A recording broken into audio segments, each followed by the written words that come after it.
मकरान सल्तनत के ज़वाल के बाद 12वीं सदी के वस्त और 14वीं सदी ईस्वी के अवाइल के बाद आने वाली बलोच रियासत कलमत 14वीं सदी के वस्त से 17वीं सदी तक दरियाए हब में पसनी से जुनूब तक फैले हुए साहिली इलाके में परवान चढ़ी।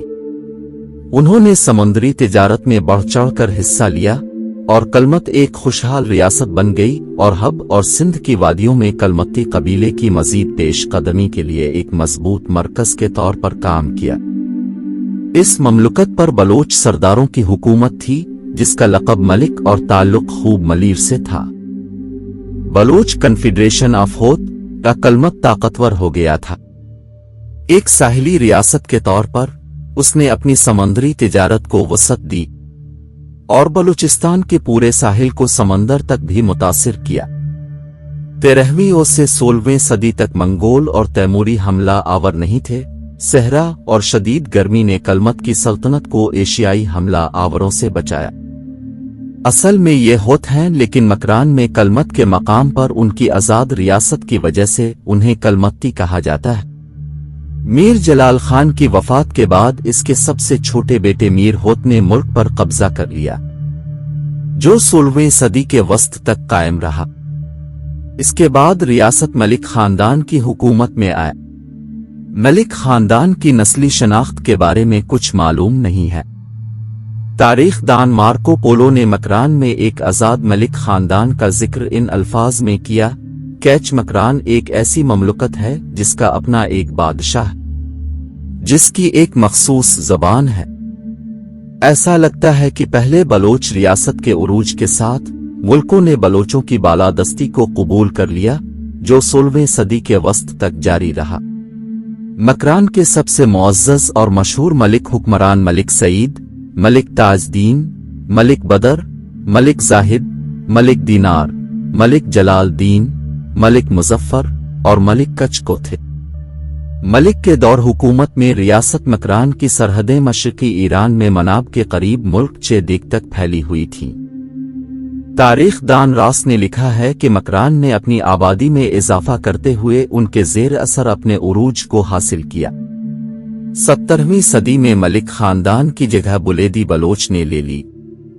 तारीख इस दौर की तरफ वापस जाती है जब मकरान एक आज़ाद मुल्क के तौर पर मलिक के नाम से मशहूर हुक्मरान खानदान की हुकूमत थी।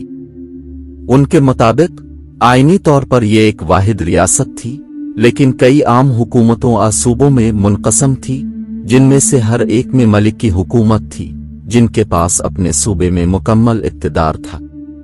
उन्हें दोबारा इज़ला में तकसीम कर दिया गया और मौरूसी छोटे सरदारों की तरफ से बराह रास्त हुक्मरानी की। इन सूबों ने बलोच फेडरेशन बनाई, जो एक आला इख्तियार के तहत मुत्तहिद थी, जिसको बाकियों से एहतराम और खराज तहसीन मिलता था और जिससे फेडरेशन के अराकीन के दरमियान तमाम झगड़े के फैसले होते थे और जिसके तहत वो सब मुत्तहिद थे। उनकी अफवाज बाहर से हमलों और मुश्तरका दुश्मनों के इलाके पर हमले को पसपा करने के लिए मुत्तहिद थे। कलमत की सल्तनत को कुरून वस्ती के मुख्तलिफ दस्तावेजात में टुकड़े टुकड़े और तकसीम करके दिखाया गया है।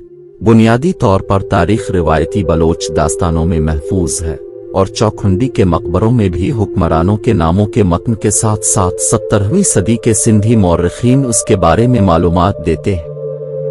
कलमत की प्रिंसिपलिटी सस्सी फनू की रोमानवी तारीख को याद करते हुए लिखते हैं, तारीख मासूमी के मुताबिक मोहम्मद बिन तुगलक के दौर में 1326 से 1327 ईस्वी के दौरान में बलोच भक्कर के करीब सोमरा हुक्मरान के साथ लड़ाई में मसरूफ थे। बलोचों की मुखालफत के लिए सुमरू को एक बड़ी फौज लानी पड़ी। इसी वक्त बलोचों की भी तुगलक से लड़ाई हुई, लेकिन मोहम्मद शाह दौलताबाद से एक बड़ी फौज के साथ पहुंचा, बलोचों को शिकस्त दी और मुल्तान में खून का दरिया बहाने का हुक्म दिया और फिर सिस्तान, भक्कर और मुल्तान में अपने लोगों को मुकर्रर किया। वाज़ेह रहे कि इस वक्त तक बलोच मुल्तान तक फैल चुके थे। एक बार फिर फिरोज तुगलक के दौर में ठट्ठा के हुक्मरान जाम खैर दीन सोमरा ने सौदा और जरीद के बलोचों के खिलाफ मार्च किया, लेकिन उनकी सरहद पर पहुंचकर रन मिल सौदा और मीरान बलोच ने बड़ी कुर्बानियां दी इसके फौरन बाद मीरान बलोच और राम राय जरीजा ने सोमरा के अगले हुक्मरान डोडा दोयम का साथ दिया और बलोच मलिक के अंदरूनी इलाकों में बगावत को कुचल दिया और रनमिल सौधो को तखर के मकाम पर कत्ल कर दिया गया। उन्हें एक बार फिर भक्कर के करीब समेरा के अगले हुक्मरान जाम तुगलक से लड़ते हुए देखा गया था, जिसे उन्हें शिकस्त देने के लिए एक बड़ी फौज जमा करनी पड़ी। तुर्बत के जुनूब में दरियाए कैच से परे 5 मील के फासले पर फुनू का किला नजर आता है, जो 12वीं सदी में हौत कबीले का शहजादा था, जो वादी कैच के हुक्मरान थे। वो मशहूर सस्सी फुनू के रोमानवी कहानी का हीरो है। आइन अकबरी के मुताबिक लिखी पहाड़ी सिलसिले में बलोचों का एक अहम कबीला आबाद है, जिसका वो कलमत्ती जात से मिलाते हैं, जो 20,000 खानदानों पर मुश्तमिल है, जिनमें 1000 घुड़सवार है। यहाँ ऊंटों की एक बेहतरीन नस्ल पैदा होती है। एक और शाख पहाड़ों की सहवन से सेवी तक फैली हुई है और उसे कहतर, जिसे आज जदीद कैरथर सिलसिला के नाम से जाना जाता है, और ये नोमर्दिल बलोचियों के कबीले की रहाइशगाह है, जो 300 घुड़सवार और 7000 पैदल है। इसके नीचे फिर बलोचों का एक और कबीला है, जिसे जहरी के नाम से जाना जाता है, जिसकी तादाद 1000 है।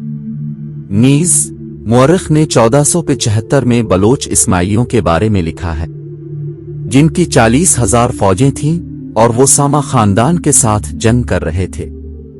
मुसन्निफ जफर विल के मुताबिक बलोचों के पास एक बहुत बड़ी बहरी फौज थी, जिसने सिंध के जमीनों को घेरे में ले रखा और दरियाओं पर कब्जा किया। वो तीर अंदाजी में माहिर थे, समंदर के किनारे रहते थे, किसी की बात नहीं मानते थे। बलोचों ने मुंतशिर होकर कानूनी इलाका दोबारा हासिल कर लिया। 16वीं सदी की पुर्तगाली मिसाल, जिसमें नौतकों की तस्वीर कशी की गई है, बलोची, जो मशरकी फारिस के साहिलों और सिंध के करीब आबाद थे। कैप्शन किताब में लिखा है कि नौत की डाकू हैं जो समुद्री जहाजों को लूटते हैं। 16वीं सदी के वस्त में पुर्तगाली मुअर्रिख और मुसन्निफ जोआए डी बारोस ने कलमत को एक सल्तनत नौतकों का मुल्क करार दिया है, क्योंकि मुल्क के जुनूब में मकरान के किनारे नौतानी इलाका एक कबीले ने कायम किया था। जोआए डी बारोस की लिखा है कि इन बलोचों की रियासत में कोई बड़ा शहर नहीं है, उनके पहाड़ी सिलसिलों में गांव हैं और ये दरिया उन्हें बहुत ताकतवर बनाता है, क्योंकि ये पूरे मैदान को सैराब करता है। जमीन खुद बहुत ज्यादा खुराक पैदा करती है, जिनमें गंदुम, जौ और फल पैदा होते हैं। इनमें से ज्यादातर कज़ाक हैं और हल्की कश्तियां इस्तेमाल करते हैं। वो तीर अंदाज हैं और मौका मिलने पर समंदर में लूट मार करते हैं और कभी ईरान के शहर हुर्मुज़ पहुंचकर उनके सरहद के अंदर तक दाखिल हो जाते हैं। बाज औकात बलोच अपने इलाके में दरिया उबूर करने वाले किसी भी जहाज पर कब्जा कर लेते हैं। वो पड़ोसियों में से किसी से नहीं डरते। बलोच कबाइल जमीन में जो बोते और काश्त करते हैं, उनके पास बहुत से घोड़े हैं जिन पर वो खाना बदोशों की तरह सवारी करते हैं। ये लोग राजपूतों के साथ अमन और दोस्ती और फारसियों से नाराज रहते हैं। नौतक राजपूतों के बहुत करीब हैं और अगरचे वो इतने अरसे से मोरों से घिरी हुई जमीनों में रहते हैं, लेकिन उन्हें कभी फतह नहीं किया गया। वो एक बहादुर जंगजू हैं। बलोच मुल्क राजपूत सरजमीन से बड़ा और आबादी वाला है, लेकिन राजपूत बेहतरीन लोग हैं। लेकिन जोआए डी बारोस ये नहीं जानते थे कि बलोचों का बादशाह कौन है। ओलफ्रेड डीपर 1636 से 1689 डिच मुआलिज और मुसन्निफ। उन्होंने आलमी तारीख और जोग्राफिया पर किताबें लिखी हैं। वो लिखते हैं, गवादर के रहनुमा का अपना एक सुप्रीम लीडर है, जिसे मकरान का मरकजी हुक्मरान कहा जाता है।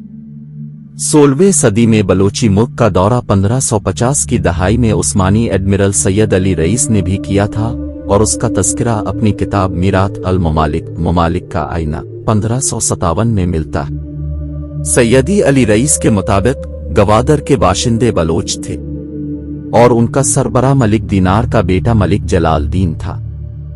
सैयद अली रईस लिखते हैं कि उनका इलाका एक वसी साहिल पे मुश्तमिल है, लेकिन हमें कोई बंदरगाह नहीं मिली और हम कैच मकरान आने से पहले 2 दिन तक घूमते रहे। चूंकि शाम बहुत दूर था, हम फौरी तौर पर नहीं उतर सके लेकिन एक और रात समंदर में गुजारनी पड़ी। सुबह के वक्त एक खुश्क और तेज आंधी बहुत से अमले को बहा ले गई और आखिरकार परेशानियों और मुश्किलात के बाद हम शीबा की बंदरगाह के करीब पहुंच गए। और जब चौकीदार ने हमें देखा तो उन्होंने हमारा इस्तकबाल किया। हमने उन्हें बताया कि हम मुसलमान हैं।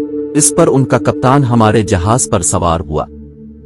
उसने मेहरबानी करके हमें पानी फराहम किया क्योंकि हमारे पास एक कतरा भी बाकी नहीं बचा था, और इस तरह हमारे थके हुए सिपाहियों को हौसला मिला।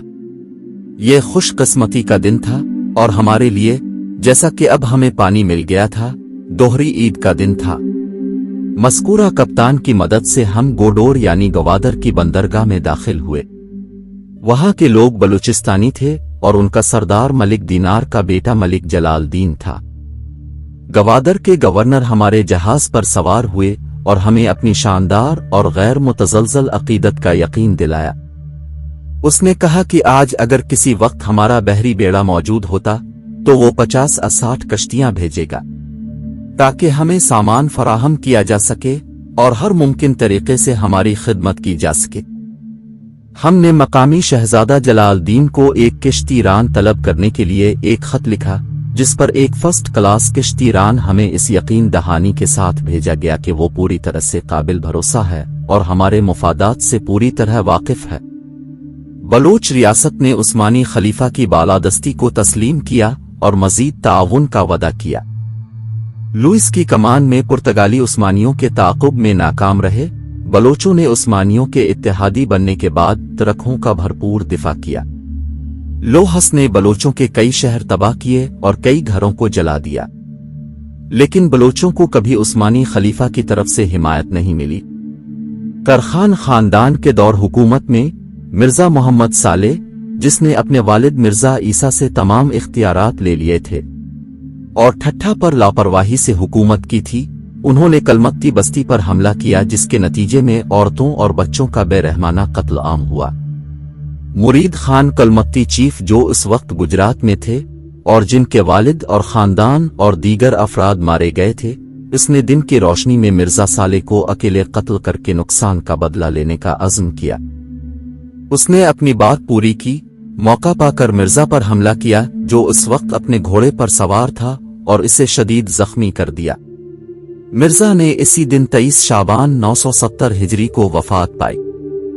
1563 में इस जुरतमंदाना अमल का ऐसा असर था कि वहां के किसी हुक्मरान ने कलमत्तियों के खिलाफ मनमानी कार्रवाई नहीं की। ये वाकया तारीख और ज़बानी रवायत में मुसलसल गूंजता रहा है। तारीखी कामों में कलमत्ती रहनुमा का नाम मुरीद बलोच के तौर पर जिक्र किया गया है। मीरपुर साकरों के कलमत्ती बुजुर्ग मुरीद खान की मिन्नत पर एक हम असर सिंधी नज़्म पढ़ते हैं, जिसके बारे में वो तस्दीक करते हैं कि वो कलमत्तियों के बलोच कबीले से ताल्लुक रखते थे। उसने तरखानों को कलमत्ती के इलाके पर हमला करने से रोक दिया। 16वीं सदी के आखिर तक मलीर के कलमत्ती मलिकों ने साकरा के इलाके तक अपनी ताकत बढ़ा दी थी, और ऐसा लगता है कि खान खानान ने 1591 ईस्वी में लहड़ बंदरगाह का दौरा किया तो उनकी दोस्ती का दौर शुरू हो गया था।